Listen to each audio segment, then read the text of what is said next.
oleh Allah, saya tahu bahwa sifat saya jelek. Tolong nasihati saya Ustaz, agar tidak kufur nikmat dan berburuk sangka kepada Allah. Lihatlah selalu orang yang di bawah kita. Kalau misal, ada orang, kita lagi diberikan oleh Allah motor ini misalnya tahun 2012 lah misal, motor itu. Jangan lihat orang motornya yang lebih mewah. Lihat orang yang lebih susah, teman-teman sekalian. Lihat orang yang lebih susah. Saya kemarin di Makassar, subhanallah, masuk ke satu tempat orang cacat. Tidak tahu kenapa kami tiba-tiba pas lagi mau ceramah, mampir di tempat itu untuk sholat asar. Habis asar janjian untuk ceramah. Pas masuk di sana, sholat duhur baru kemudian saya ceramah habis duhur. Pas masuk di situ ternyata itu lembaga pemerintah resmi untuk mengurus orang-orang cacat.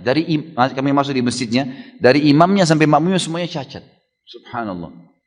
Kayak Allah lagi peringatkan gitu. Kita turun, panitianya datang dengan mobil mewah, dijemput mobil mewah, lalu turun, subhanallah, sholat di situ. Begitu masuk di saf, saya sudah mulai lihat kiri kanan, subhanallah, imamnya cacat. Tubuhnya pendek, kemudian dia ada masalah di fisiknya. Orang di sebelah semua sholat ini orang cacat. Ada yang satu datang, subhanallah, masuk masjid sampai menggiling-gulingkan badannya untuk sholat gitu kan. Saya balik kiri kanan lalu saya mengatakan, subhanallah. Coba lihat ikhwani, bagaimana Allah sampaikan kita di masjid ini untuk memberikan peringatan kepada kita. Lihat ada orang yang susah, tapi mereka tetap semangat, hidup, mereka bekerja. Lihat nih, kalau kita mau lihat selalu orang-orang yang lebih hebat fisik daripada kita, lebih gagah, lebih cantik, lebih kaya, kita tidak akan pernah bersyukur. Lihat orang-orang yang begitu. Coba antum lewat, alhamdulillah di Indonesia cukup banyak. Kita bisa lihat orang yang tiap hari pungut gelas-gelas air mineral, bajunya kotor gitu kan.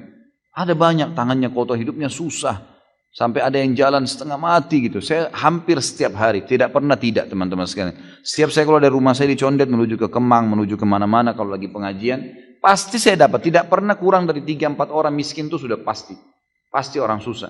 Kemudian saya sempat mampir, lihat mereka, tanya kabarnya bagaimana. Jadi biar saya tahu ini motor aja saya pakai sudah nikmat yang luar biasa. Alhamdulillah. Ada orang kesian, jalan kaki, sendalnya putus, tua. Antum masih pakai sendal baru, sendal bagus. Gitu. Selalu lihat orang yang di bawah. Itu nasihat yang paling luar biasa. Kata Nabi SAW, kalau kalian diberikan nikmat, lihat orang yang di bawah kalian. Karena kalian lihat orang yang di bawah kalian, karena kalian akan selalu bersyukur. Dan ulama mengatakan kalau mau ditambahkan, dilengkapkan hadis ini, bukan ditambahi hadisnya, tapi dilengkapkan dengan cara memahami kalau diberikan cobaan, lihat orang yang lebih berat. Misal kita lagi flu, lihat ada orang yang flu dan demam. Kita flu dan demam, ada orang flu, demam dan rematik. Kita flu demam rematik, ada orang stroke. Kita stroke, ada orang yang meninggal dunia. Ada orang yang lebih berat dari cobaan kita. Maka kita akan terus bisa menjalani kehidupan. Sudah sunnatullah. Subhanallah. Orang susah lebih banyak daripada orang mampu, orang kaya itu. Lebih banyak orang susah daripada orang kaya. Saya kemarin subhanallah mau ke Balikpapan. Baru kemarin dari Sudirman saya naik motor ke pengajian. Kemudian saya minta tolong salah seorang ikhwan untuk jemput motor saya. Lalu saya naik taksi. Begitu naik taksi ada bapak supir taksi ini orang yang sudah tua. Mungkin ya kalau saya lihat umurnya sudah mendekati 70 tahun. Rambutnya putih semua, duduk ngobrol sama saya. Dari bahasanya beliau saya tangkapnya kayaknya memang orangnya, dia bilang sudah takdir saya nih Pak, saya selalu jadi supir dari dulu gitu. Dia tidak menyelesaikan sekolah gitu. Tapi alhamdulillah saya hidup. Alhamdulillah Pak. Saya dengar ceritanya teman-teman sekalian, kalau saya dari awal sampai ke bandara dengar ceritanya, subhanallah uang 1.000 rupiah itu bernilai sekali buat dia, gitu kan? Luar biasa itu. Sampai dia bilang saya store ini Pak susah, store taksi ini 320.000 per hari, susah dia bilang. Saya kumpulin susah. Tapi alhamdulillah anak-anak saya sekolah di pesantren 3 orang, alhamdulillah begini, alhamdulillah begini.